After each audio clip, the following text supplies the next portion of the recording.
السلام عليكم. اليوم ان شاء الله غنشارك معكم الشاورما ديال اللحم بطريقه سهله بزاف وكيجي احسن ديال المطاعم، وغنشارك معكم واحد الصلصه اللي سهله وبلا بيض، ممكن تعملوها في اي ساندويتش بغيتو. ونبداو في المقادير والطريقه. وغنحتاجو 4 كاس ديال زيت الزيتون، ونص كاس ديال الماء د البصله. بالنسبه للماء ديال البصله كناخذوا بصل وقطعوه مكعبات، كنطحنوه مزيان ومن بعد كنصفيوه، وبهذه الطريقه كنتحصلوا على الماء ديال البصله.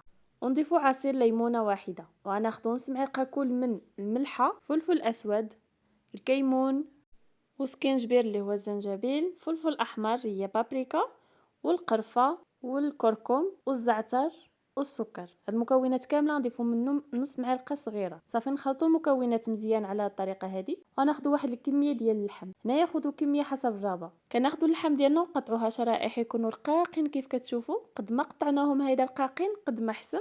صافي غناخذوا اللحم ديالنا ونعملوها في ديك التوابل اللي وجدنا من قبل ولا ديك الترموله اللي عملنا، ونحاولوا نخلطوها مزيان حيت اللحم ديالنا رقيق بزاف.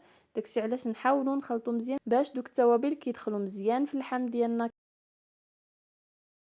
صافي هنايا نغطيها بلاستيك غذائي وندخلوها للثلاجه مده ديال ساعه على الاقل، باش ديك الترموله كتدخل مزيان هيدا في اللحم ديالنا.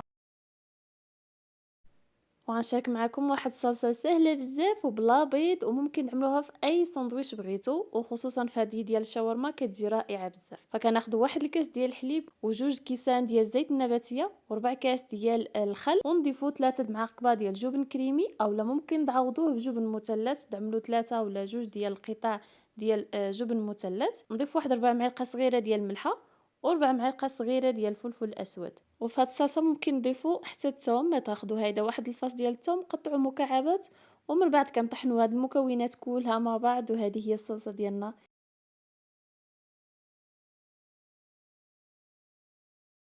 صافي هنايا غنرجعوا للحم ديالنا بعد ما خليناه يرتاح مزيان. غناخذوا واحد المقله فوق النار ونعملوا فيها شويه الزيت النباتيه والزبده. هنايا كناخذوا داك اللحم وكنستقطروه مزيان من داك الماء اللي كيكون فيه. صافي كنحطوه في المقله، والمقله تكون سخونه مزيان وعلى نار مرتفعه. كنطيبوا اللحم ديالنا. صافي هنا غير دغيا كيطيب، ما كيديش وقت بزاف، 5 دقائق كيكون طاب اللحم. صافي هنا بعد ما كيطيب لنا اللحم ديالنا كناخذوا واحد البصله نقطعوها شرائح وكنضيفوها. كنضيفوا حتى الفلفل اللي قطعته مكعبات اختياري، ممكن تستغناو على الفلفل. كنخليو شي البصله حتى كطيب مزيان، غير كتشحر شويه مع اللحم. صافي بعد كنضيف هنايا واحد طماطم حتى هي قطعتها مكعبات. وهاد الخضر اللي كنضيفوهم ما كنخليوهمش يطيبوا، غير كيتشحروا واحد دقيقه. صافي كنحيدوهم، وهنايا نضيفو شويه ديال القزبور اولا معدنوس. وضروري خصنا نتاكدوا بان الحشوه ديالنا ما فيهاش الماء. ديك الساعات كنحيدوها من فوق النار وكنبداو نشكلوا الشاورما ديالنا مباشره. وكناخذوا خبز ديال التورتيلا، وناخذوا ديك الصلصه اللي وجدنا من قبل، نعملوا واحد الكميه هيدا في الوسط على شكل طولي، وغنعملوا الحشوه ديالنا على هذا الشكل هذا. هنايا غنجمعوا الساندويشه ديالنا، فكنجمعوا هيدا الاطراف في الجناب وكنروليو الساندويشه ديالنا على هذه الطريقه هذه. غناخذوا نفس المقله اللي طيبنا فيها الحشوه ونسخنوها مزيان، غنعملوا فيها الساندويشه ديالنا ديال الشاورما، وكنحمروه مزيان من جميع الجوانب هيدا باش كيجيونا محمرين مزيان. وهذا هو الشكل ديالهم بعد ما كيطيبوا. كنقدموه مع ديك الصلصه اللي وجدنا من قبل، كيجي رائع بزاف. ضروري جربوه. ما تنساوش تخليو لي لايك واشتراك باش دائما يوصلكم جديد، ومع السلامه.